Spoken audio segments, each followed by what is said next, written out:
Great Britain is still the greatest country on earth, and a lot of people died making it great. On November the 11th, 1918, World War I came to an end, marking the anniversary of the armistice and the end of fighting alongside the Western Front. Armistice is Latin for stand or still arms, and is an official day to remember all those who served past and present, and our war heroes died preserving freedom and democracy. They lost their lives to make this country and indeed the world a better place. But looking at this country now, I have to ask myself whether the TikToker-obsessed social media generation would be up for doing the same thing. DEI, diversity, equality and inclusion, have taken over the narrative, leaving many of our young confused about the most basic of things. Social media deluding our children, where selfies and likes from followers they are never likely to meet have taken over the agenda. But these are all freedoms that they owe to those who came before them. Would they fight for king and country? But this country is renowned for upholding freedom and democracy. It is often forgotten that thousands of British sailors died ending the slave trade. Whilst it was a horrendous business and legal at the time, Britain was the first to end it. The cost to the Royal Navy: one sailor died for every 9 slaves freed. Over 52 years, 17,000 perished, either in action or of disease. And among the losses was the 10-gun sloop HMS Waterwitch, which spent 21 years hunting down slave ships until one sank her in 1861. Yet the ridiculous call for reparations is deafening. Why are no other countries really being held to account? Great Britain is indeed great, and many from all over the world risk their lives to get here, to take advantage of our tolerant culture, often fleeing places where freedom and democracy are in short supply. Which is why it's distressing for those of us who love this country, the patriots, seeing its very essence being destroyed by those who take advantage of our good nature and hospitality. There is nothing wrong with patriotism. There is nothing wrong with loving your country so much that you are willing to die for it. Today is a very special day as we pay our respects to those who went before us, our war dead who lost their lives to keep us all safe. So it's time to stop talking Britain down. It's time to really appreciate the sacrifice that others made on our behalf so that we can enjoy the freedom and democracy that we enjoy today.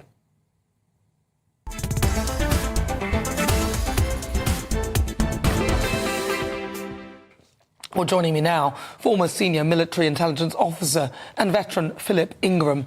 Philip, thank you so much for joining me. Philip, it's so important to celebrate and sort of commemorate, in a sense, commemorate our war dead. What are your thoughts? I talked about how I don't think the young people of today would be that interested in fighting for king and country. Did you get that impression?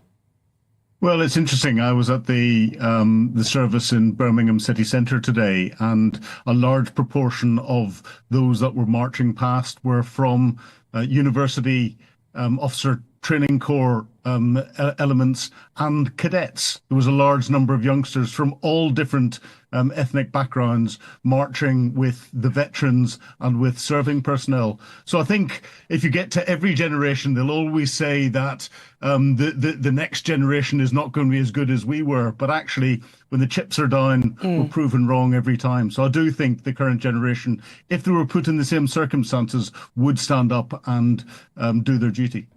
It was good to see as well that there were no sort of counter-style protests, no pro-Palestinian demonstrations during this day. Just this one day, nobody's saying that freedom of speech shouldn't be allowed, but it was really good to see that this day was respected.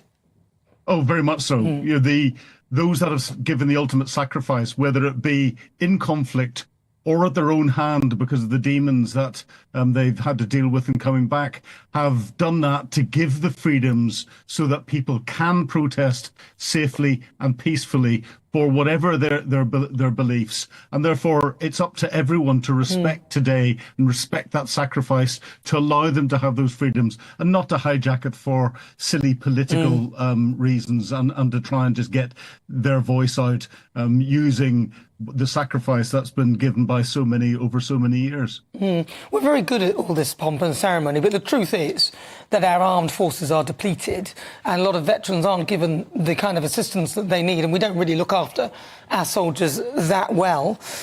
What are your thoughts on how fit we are if we were to need to go to war again? How fit are we? Oh, our military has been decimated.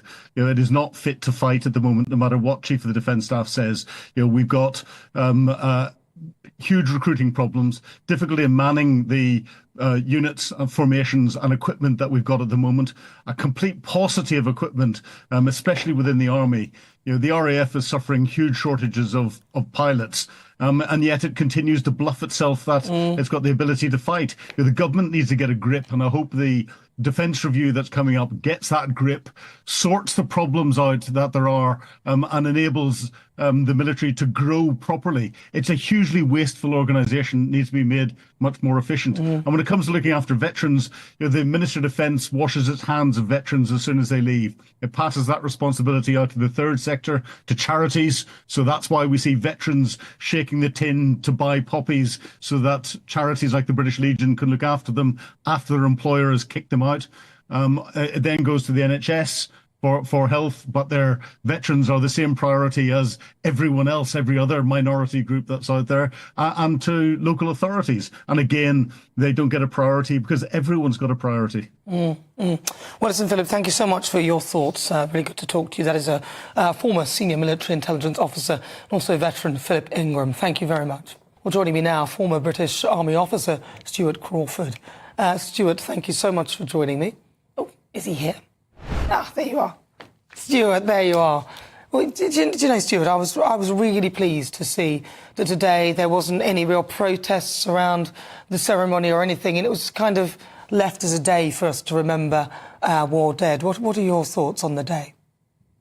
Yes, I think I'm very pleased too that there was no real disruption to what is our day of national mourning, if you like. The paradox is, of course, the ability of people to choose to protest on an important day for the nation as today is actually part and parcel of why so many did lose their lives during the last century or so, but particularly in our two wars of national importance, the First World War and the Second World War. But I'm very pleased that our National Day of Mourning was allowed to proceed without interruption, and I think that's entirely appropriate. Absolutely. Do you think that young people watching this now would be prepared to do what our servicemen did all those years ago? Because when I sort of have a chat with my daughter, she's seen things on TikTok and all the other stuff, and I think to myself, these people are not going to fight for this country. Well, that's a very good question, and funnily enough, it was a question that was asked at the Oxford Union. I think it was 1938 or 1937, where the question was debated, would this House fight for king and country? And the answer came back, no. And yet, a few years later, many of them, if not most of them, were in uniform, and some had already paid the ultimate sacrifice. I think it's easy to talk about how you might react to a war of national survival in the abstract, but it's another thing altogether when you're presented with it, particularly if family members have been affected by bombings or some other death at sea or something like that. So I'm confident that in the right sort of circumstances, that today's youth would probably rally to the flag, if I could put it that way. And why do you think it is just so important to continue to commemorate those who fought for our freedoms?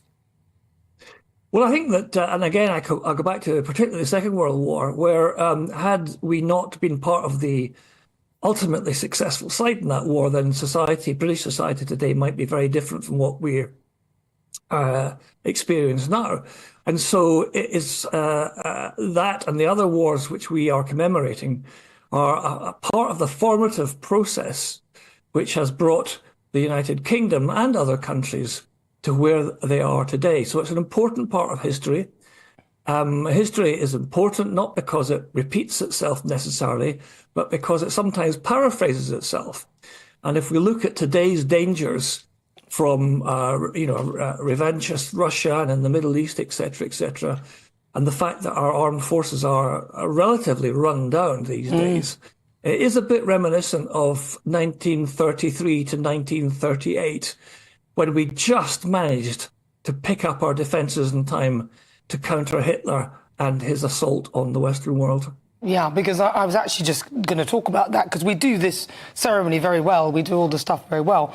But if you look at our depleted armed forces, I think the estimated number of days we'd be able to survive in a war, say, similar to the one that Ukraine are fighting against Russia, I think was 8 days with the stuff we have. So we're very good at acting it out and saying how we care about all of this. But when it comes to it, even if people were prepared to lay their lives, we simply don't have the equipment or anything really, do we?